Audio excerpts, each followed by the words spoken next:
50 বছর যে প্রশ্নটা আপনাকে করার জন্য অপেক্ষায় আছে আমি মনে করি, 75 কেন হয়েছিল স্যার? ইলিয়াস, 75-এ তোমার কি বয়স ছিল আমি জানি না, তবে আমার জন্ম হয় নাই স্যার। হ্যাঁ, তবে 75-এ যে মুজিব মুজিব 70-এর ইলেকশনের সময় 72-এর আগে, মানে 71-এর মুক্তি সংগ্রাম শুরু হওয়ার আগে ছিল, তার চরিত্র ছিল এক ভিন্ন প্রকৃতি।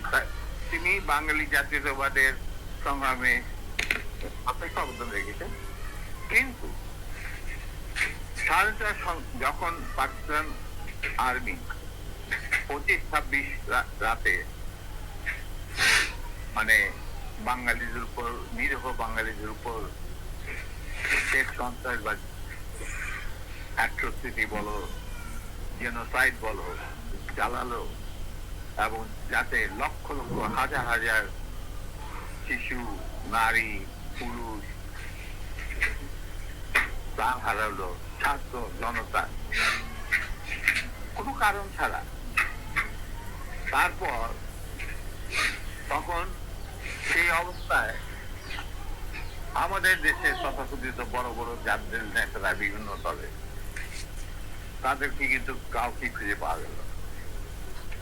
তারা তখন তাদের নিজেদের জীবন বাঁচিয়ে যার যার মতো জায়গায় চলে গেলেন। মুজিব স্বয়ং পাকিস্তান আর্মির কাছে ধরা দিলেন এবং তাদের সাথে একটা বন্দোবস্ত করে তার পরিবারের ভরণ পোষণের দায়িত্ব আর্মির হাতে তুলে দিয়ে তিনি পাকিস্তানে পাড়ি যান। ডাক্তার কামাল মিডি ছিল মেজর ভায়ার media between Mujib and the army জান। তখন সেই দিশহারা দিশাহারা মানুষ বুঝতে পারছিল না বাংলাদেশে তারা কি করবে, তারা কোথায় যাবে, কিভাবে নিজের প্রাণ বাঁচাবে। সেই সময় চিটাগাঙ্গে থেকে ভেসে আসলো মেজর জিয়ার স্বাধীনতার গান। আমি তখন পাকিস্তানে চাকরিরত অবস্থা। সেই ডাকে লোক, দেশের লোক একটা আলোর রশ্মি দেখলো যে হ্যাঁ, আমাদের যুদ্ধের, আমাদেরকে এইভাবে মরণের হাত থেকে বাঁচার জন্য আমাদেরকে যুদ্ধ করতে। Simple is that. আর সমস্ত দেশে সর্বপরিসরে লোক বিদ্রোহ, সেই মুক্তিযুদ্ধ সংগ্রামে তাকে সাড়া দিয়ে মুক্তিযুদ্ধ করেছিল। আমরাও এখানে বসে থাকুন না, যারা পেরেছি, যাদের সাহস ছিল, যাদের দেশপ্রেম ছিল, যারা পাকিস্তানের আর্মি জান্তাদের নির্যাতন, নিষ্পেষণ, বৈষম্যমূলক আচরণের বিরুদ্ধে জানা ছিল, তারাও সেই সংগ্রামে যোগ দেন। অনেকেই এসে পালিয়ে এসে জীবনের ঝুঁকি নিয়ে। আমি ছিলাম তাদের মধ্যে সর্বপ্রথম গ্রুপ লিডার, যে আরো দুজন আমার সাথে নিয়ে আমি এসে যুদ্ধে যোগ দিই। কোন বিবেকবান বাঙালি তখন যারা পাকিস্তানে চাকরি করতেন তাদের পক্ষে নিশ্চুপ বসে থাকা সম্ভব ছিল না। তবে এটাও ঠিক, অনেকেই ঠিক বুঝতে পারছিল না যে কি হচ্ছে, কি কোনো খবর নাই, চিঠিপত্রের আদান প্রদান নাই, কোন রকম সংযোগ নাই। বিদেশি মিডিয়া, ভয়েস অফ আমেরিকা, তারপরে BBC, radio Australia, radio India, এই সমস্ত থেকে যাচ্ছেই জানা যাচ্ছিল ওটা সম্পূর্ণভাবে বিশ্বাসযোগ্য ছিল না। তারা তাদের মতো বলতে থাকে এবং আমরা শুনতে থাকি। তাই অনেকেই ঝুঁকি নিতে রাজি ছিলেন। আর একটা সমস্যা ছিল, অনেকেই পরিবার সহকারে থাকতেন উপস্থিত হয়, এবং বউ বাচ্চা নিয়ে তো আর পালিয়ে যাওয়া সম্ভব না সবার ক্ষেত্রে। কিন্তু আমি ছিলাম তখন ব্যাচেলার। আমার সাথে দুজন সাহসী সহযোদ্ধা চলে আসে আমার ডাকে। তারা ছিলেন কর্নেল নূর চৌধুরী, তখন অবশ্য লেফটেন্যান্ট নূর চৌধুরী, আর লেফটেন্যান্ট মতিউর রহমান, পরে দুজনই কর্নেল, এবং রাষ্ট্রপতি একজন মানে নূর রাষ্ট্রপতি। আমরা চলে আসি, এসে মুক্তিযুদ্ধে জয়েন করি। আমরা চলে গিয়েছিলাম স্পেশালাইজড অবস্থা। স্পেশালাইজড অবস্থার মধ্যে বোঝা যায় যে যাদের কমান্ডো ট্রেনিং থাকে, স্পেশালাইজড ওয়ারফেয়ারের উপরে জ্ঞান থাকে, এবং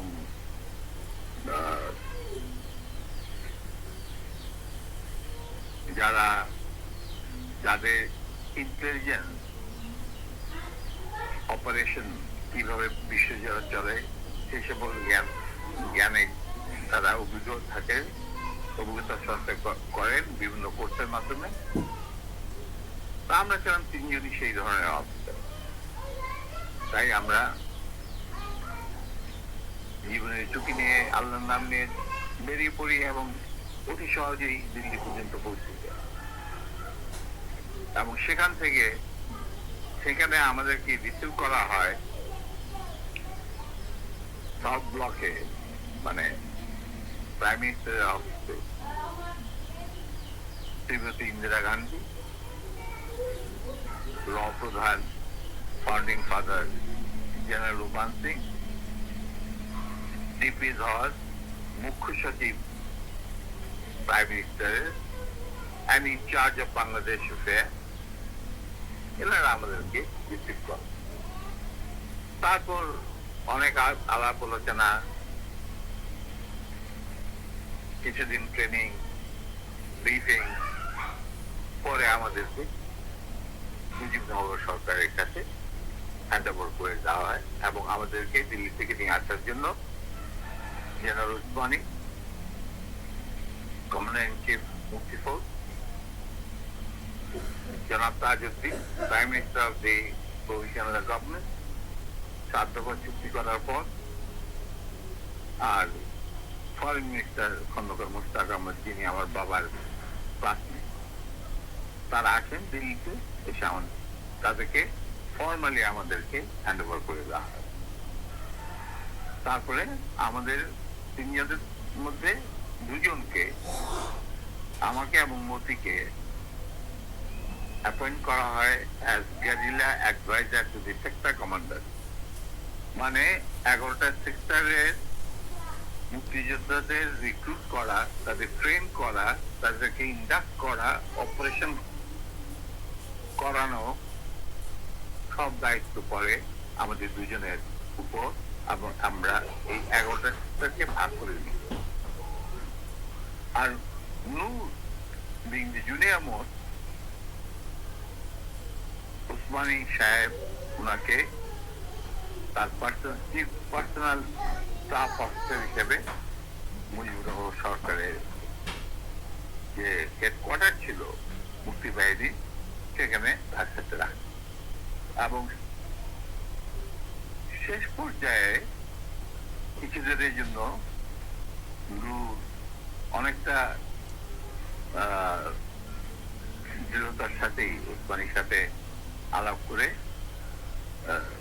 তাজমহলে চলে যায় এবং মুক্তিযুদ্ধে সক্রিয়ভাবে অংশগ্রহণ করে।